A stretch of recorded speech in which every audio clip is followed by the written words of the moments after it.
8:32 en RCN Mundo, y les habíamos anunciado que íbamos a tener este tema, esta investigación que hizo nuestro gran Pepe Morón. Pepe, bienvenido aquí a la cabina de RCN Mundo. Hoy usted nos va a hablar de una tremenda crisis que hay en el Hospital Metropolitano de Barranquilla, una de las instituciones de salud más reconocidas del Atlántico, en la que se atendía un promedio, y hablamos en pasado, ya vamos a contar por qué hablamos en pasado, se atendía un promedio de 35,000 personas al año, y ahora se encuentra cerrada hace por lo menos 3 años. Un cierre que afectó, por supuesto, al sector salud del Caribe y que además perjudicó a la familia de al menos 500 trabajadores a quienes aún les deben meses y meses de salario. Carla y oyentes de RCN Mundo, a pesar de tener cerca de 20 camas de cuidado intensivo, estas entre las de adultos y las de menores, sí, este hospital no pudo funcionar durante la pandemia. Con lo afectado que ustedes recordarán estuvo el Atlántico y puntualmente Barranquilla en esa época del COVID-19. No, y la falencia de camas que había en todo el país. Exacto, y aquí para ponerle número, digamos, a esta situación, estamos hablando de la posibilidad de malos manejos de 80,000 millones de pesos, y esto para el sector salud, 80,000 millones. Ustedes saben que es un número bastante importante, y como usted decía, Carla, 35,000 personas al año es la capacidad que tiene el Campín aproximadamente de público, o sea, la cantidad de gente que le cabe se podía hacer atender en ese hospital. Entonces es grave la situación, y vamos a ver un poco lo que encontramos con esta investigación. Mire, estuvimos precisamente en la ciudad de Barranquilla, entramos hasta el hospital, visitamos o recorrimos sus 120 habitaciones repartidas en 13 pisos. En los primeros de estos pisos el tiempo parecía detenido, solo el polvo que se encargaba de dañar algunos computadores y aparatos médicos delataba el paso de estos 3 años de cierre. En la parte más alta ya no había mucho por ver, el paso de los murciélagos y las ratas delatados por sus desperdicios regados en el piso hacía que todo oliera extraño, como a panteón. Es importante destacar también que estuvimos visitando sus laboratorios, sus 7 salas de cirugía, y doy todos estos números para que se entienda un poco la gravedad del daño para una región como la región Caribe. Estuvimos sentados hablando con el actual gerente, quien nos da precisamente los números de cómo esos 80,000 millones de pesos se habrían extraviado o están en problemas. Esto nos dijo.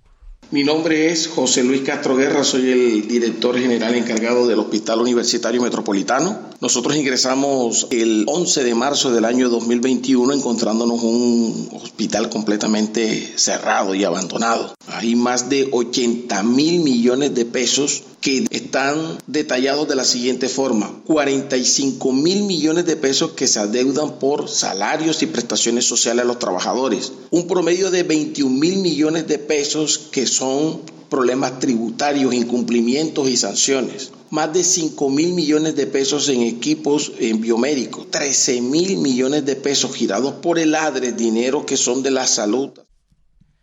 El gerente nos dijo que el hospital era manejado como una especie de tienda y mucho no había registro de en qué se habían dado esos gastos. Hablamos puntualmente de una fundación, por lo que usted podría decir habría cierta independencia para el manejo de estos recursos. Sin embargo, hay 13,000 millones de pesos que fueron entregados por el ADRES y que tampoco se sabe qué pasó con ellos. O sí se sabe en parte por una auditoría que se realizó precisamente en este hospital y que deja muchas dudas relacionadas con el manejo que se le dieron a esos 13,000 millones de pesos. ¿Qué pasó con esa plata? Pues bien, conocimos a la auditoría que fue realizada por J. Delegados y Asociados, en la que se habla del destino de estos recursos entre el 28 de agosto del 2019 y el 11 de marzo del 2021. Y mucha atención a esas fechas, recordémosla, tengámosla presente: 28 de agosto de 2019, 11 de marzo del 2021. ¿Qué pasa?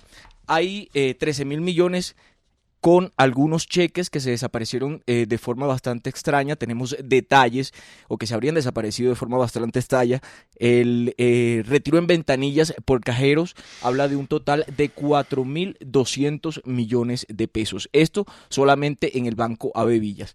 También se habla en esa misma auditoría de que la cuenta del Banco AB Villas se paga una nómina de 4.300 millones de pesos, pero esa nómina está pagada a personas que no se pudieron identificar.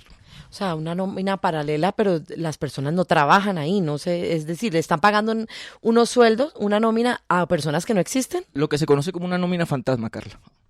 Hay algo que no me queda claro, Pepe, y Dígame. usted me ayudará, usted que estuvo allá, que conversó con la gente y tiene clarísimo el tema. Este hospital está cerrado desde el 2019, Sí, sí. pero este hospital es un hospital privado, pero ha recibido recursos del Estado y esos son los recursos que se han embolatado. Claro, y por eso es la salvedad dentro de la cantidad de recursos. Es un hospital manejado por una fundación. Incluso el problema que hay detrás de todo esto es un conflicto meramente familiar en el que es mejor no ahondar porque, digamos, nos desviaríamos de lo importante acá, y es saber qué pasó con los 13.000 millones de pesos que entregó el ADRES y qué pasó con la posibilidad de tener ¿Qué es un el ADRES? hospital. Expliquémosle a nuestros oyentes qué es el ADRES. Es como la entidad encargada del manejo de los recursos relacionados con el salud, con la salud, perdón, y que corresponde o le reporta al Ministerio de Salud. ¿Y esa auditoría la hizo quién? La auditoría que reveló que había esta plata embolatada. Esa auditoría fue contratada precisamente por el gerente que ingresa posterior a una decisión que se dio tras un fallo donde se le quita la gerencia a la administración anterior y se le da a la administración actual, que es a quien recién acabamos de escuchar. Importante también detenerse en esos detalles y en esas preguntas que usted hace, porque precisamente a partir de ahí es que viene toda la debacle de este hospital. Y que según pudimos encontrar y según reporta esta auditoría, se daría por los malos manejos de los recursos. Hablamos con la gente que se encargaba del tema de recursos humanos, la contratación, y hablamos, para hablarlo de la nómina fantasma de la que usted hizo mención, y hablamos también con la gente de sistemas, porque no reportaban lo que hacían. Esto nos contaron. Mi nombre es René Osorio Espinosa, yo soy ingeniero de sistemas, tengo ya más de 10 años de estar trabajando aquí en la entidad. Ellos el sistema no lo utilizaban, o sea, ellos toda la parte contable que manejaban la estaban manejando en archivos de Excel para no dejar evidencia dentro del software que tenía la institución. Ya, o sea, que era algo que ya venía planificado pensando ya en el daño que le iban a hacer a la institución. Mi nombre es Rafael Reales, soy profesional del área de talento humano. Tengo 17 años laborando con la fundación. El Hospital Metropolitano desde sus inicios se ha caracterizado por tener todos sus procesos estandarizados, enmarcados en lo legal. Todos estos procesos se desfiguraron por completo. Tanto así que ellos aprovechan este periodo de pandemia y sacan el departamento de talento humano de la organización, que es el área que se encarga de velar porque el personal que labore dentro de la institución sea un personal idóneo. Ya con esta situación en mente, es prudente preguntarse por el papel de las autoridades. ¿Qué ha pasado con las autoridades en todo esto? Por un lado, Carla, Jesús y oyentes, conocimos que la Fiscalía se encuentra adelantando ya una investigación puntualmente para saber qué pasó con los 13.000 millones de pesos que fueron entregados por la parte oficial. Y también tratamos de cuestionarle a la Secretaría de Salud departamental o al gobierno departamental en general, y nos preocupa porque ha sido bastante complicado hablar con ellos. Es decir, no han contestado nada. No, incluso tras derecho de petición, incluso tras haber insistido por la Secretaría de Salud inicialmente y después por la Secretaría Jurídica. Ninguna de las dos entidades fue, la que dio respuesta. ¿Y por qué es importante que estas dos entidades respondan? Por lo menos la Secretaría de Salud. Mire, ustedes recuerdan la fecha que le dije tengamos presente, ¿verdad? Sí, 28 de agosto de 2019, del 28 de agosto de 2019 al 11 de marzo de 2021. Exacto. ¿Por qué son importantes estas fechas y por qué tienen que responder ellos? Hay que destacar que hubo un fallo judicial del Juzgado Segundo Penal del Circuito con funciones de conocimiento de la ciudad de Barranquilla, que fue expedido el 21 de julio del 2020 y que ordenó revocar el nombramiento de Javier Cuarta Hayer como gerente del hospital.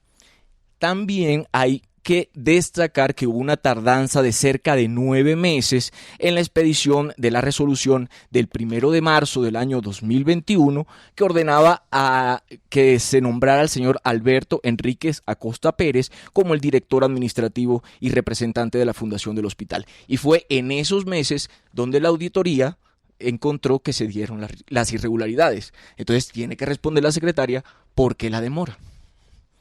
Es decir, en este momento, este hospital que es de una fundación, o sea, tienen parte recursos privados Y públicos. Hay embolatados más de 80.000 millones de pesos entre deudas tributarias, nómina, pero lo más delicado es los 13.000 millones de adres que le giraron a este hospital y que no se sabe dónde están y que están pagando una nómina fantasma. Y ni siquiera constancia de los recursos en los que se gastó ese dinero, porque es lo que reporta la auditoría, que no se encontró reportado. Es que cobraron 4.200 millones de pesos por cheques y por ventanillas de bancos y no se sabe quién los cobró. Esa es la cuestión, y como dice el mismo encargado de sistema de esa época, ellos no usaban el sistema para nada, eso era plata de bolsillo, 13.000 millones en plata de bolsillo, que son dineros públicos. Caja menor de dineros públicos. Bueno, pues el llamado es a que los organismos de control sigan metiéndole el diente a este tema en Barranquilla, Pepe. Y que por lo menos, Carla, la Secretaría de Salud dé la cara. Es lamentable, desde el 23 del mes anterior estamos detrás, que está viajando, que está ocupada. Luego se enteraron que no era ella, sino la de jurídica. Nos dieron la misma excusa, que está viajando, que no nos ha podido contestar. Están tirando la pelota, no quieren contestar. Pues bueno, desde RCN Mundo le hacemos el llamado a la Secretaría de Salud y también a la Secretaría Jurídica de la Alcaldía de Barranquilla para que contesten por esta denuncia que Pepe Morón ha encontrado. Claro, porque además ahí ya entonces empiezan otras preguntas. ¿Por qué no dan la cara? Por ejemplo,